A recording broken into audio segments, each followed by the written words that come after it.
Hi there, I'm with Eric Hammond here at MIS Solutions, and today we want to talk about business associates agreements. What are they and why do companies need them? So, Eric, why don't we start out with what is a business associates agreement and why is it necessary under HIPAA? Yeah, no, so great question. So, a business associates agreement at its core is a legally binding contract between two parties. And those two parties are what's known as the first party provider. Mhm. Oftentimes, it's a healthcare provider, someone who's collecting PHI, Okay. right, on the behalf of a patient, right? It can also be other companies and industries that are not necessarily in the healthcare industry. An example would be an insurance company, Okay. right? They're going to be collecting PHI. And so it's between them and any third party contractors that they use who are going to have some type of access to that PHI, that protected healthcare information, Mhm. right? And so it's an agreement between those two that really dictates and stipulates who's responsible for what in the event of a breach. And it spells out who owns the data. Mhm. What can they do with that data? And so the idea is to go ahead and lay those boundaries out between the business associate, which is the third party company, and the first party provider, also known as the covered entity, right? Mhm. And it's meant to spell that out in case there is a, oh my gosh, we had a breach. Who's responsible for what? Who's responsible for contacting all of the affected parties and letting them know there was a breach, right?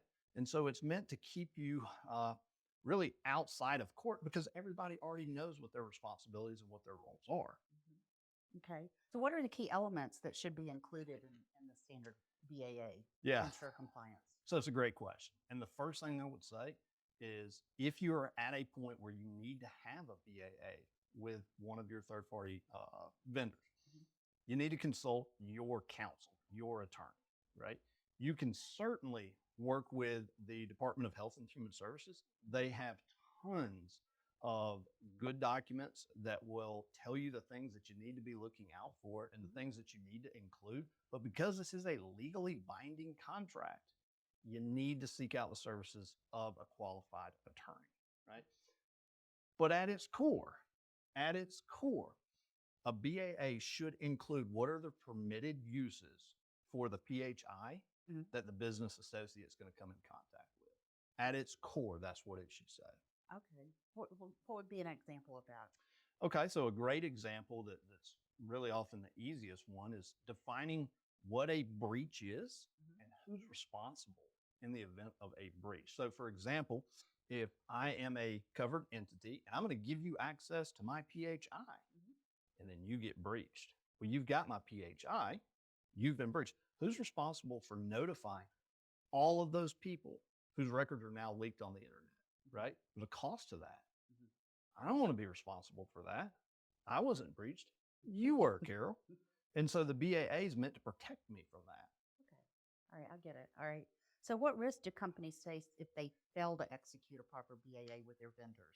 Yeah. So the biggest and most, I guess, the simplest one is if you are required to follow HIPAA, Mhm. you are running afoul of that rule if you do not have a BAA in place with any vendor who is touching protected healthcare information, so PHI. Mhm. So, number one, we've got a compliance issue right off the bat if you don't have a BAA.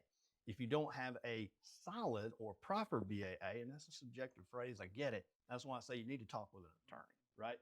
But if you don't have a proper or solid one, what could end up happening is you end up in court trying to hash it out in the event of a breach. Who's responsible for what? And so you really want an airtight and solid BAA that defines clearly the responsibilities for each party.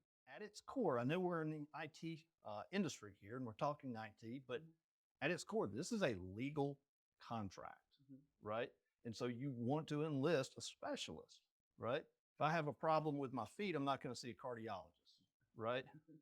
And the same thing here, right? Okay. Uh, a solid managed service provider like MIS Solutions can consult and guide, right? And Mhm. we're happy to do that with all of our clients, and we do that with our Mhm. clients, right?